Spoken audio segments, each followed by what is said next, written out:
Good day, YouTube, and welcome to another episode of the Albino Rhino beer review. Today you have the Rhino, and we're looking at a beer. Today's beer is right here. It is from Rhythm and Brews. This is Mixtape Kettle Sour Series. This is gin infused sour at 4.5% alcohol by volume. I don't know what gin they used. I don't know anything like that. I used to be a big gin guy.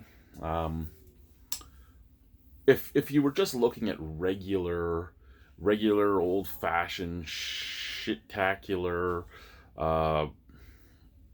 London-based gins like Tanqueray, Bombay, Sapphire, Beefeater, I would go to Bombay. But that being said, Hendrick's Cucumber Gin from Scotland was my gin of choice, and after that it was Ungava Gin from Domaine Pinnacle here in Quebec. So yeah, the Ungava gin is spectacular. Anyway, let's try this.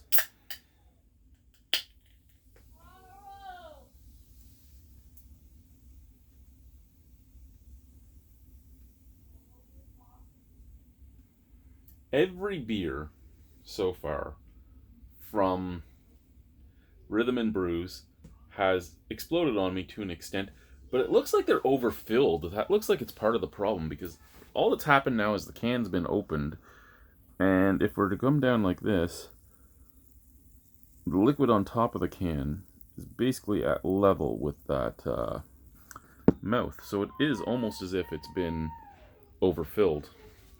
You might hear my dog crying in the background.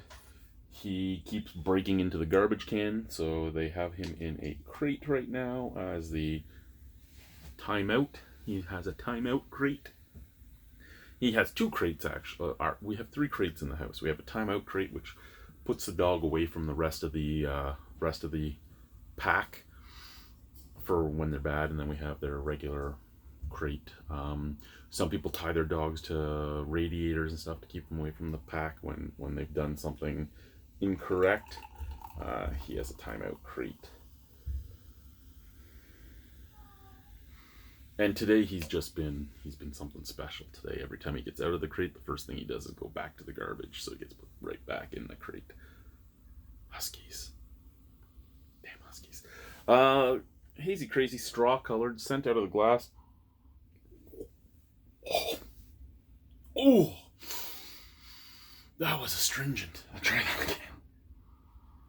Okay, that's not nearly as bad. When the head was there, I just got like alcohol right up the nose. Like this, it just kind of smells sour. Can? Oh, the can has that astringent scent to it too. It kind of has almost a... Oh, it has that perm chemical scent mixed in with like a skunky scent. And when I say skunky, I don't mean like skunky like you just opened a Heineken or something. I'm talking like pure on skunk, where it even attacks the nostrils. I don't know how many of you have been sprayed by a skunk or had a dog sprayed by a skunk. I didn't get sprayed, but I walked through spray, and it was horrible. And it ruined my favorite jacket of all time. And it was my best winter jacket too. It pissed me off. But yeah. Let's try the beer. Cheers.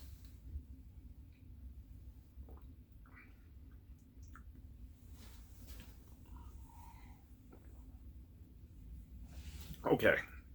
For something gin infused, I don't know what I was expecting. Probably some botanicals and stuff, but this is just sour. It's sour to be sour.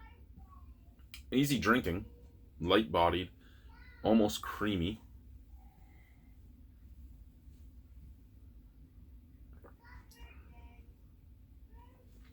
But it's just sour. The other Mixtape series beers I've had have had layers to them. They've had different flavors. This is almost as if it was I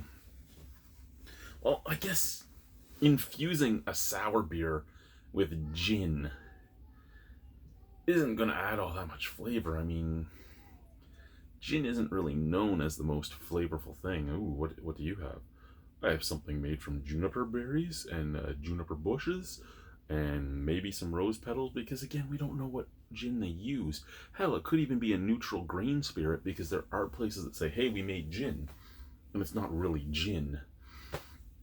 Just like there's a lot of places that are like, hey, here's our whiskey, and it's a neutral grain spirit. Or here's our vodka, and it's not made from potatoes, it's a neutral grain spirit. So there's a lot of places that do that type of thing, and I don't know what they used for this. It's sour. It's not bad.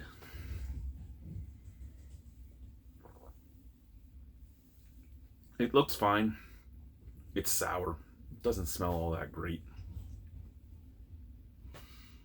Out of 10? I don't know. A 6.75? I don't think I'd ever want to buy that again. It wasn't a bad beer, though. Thank you, guys. Bye.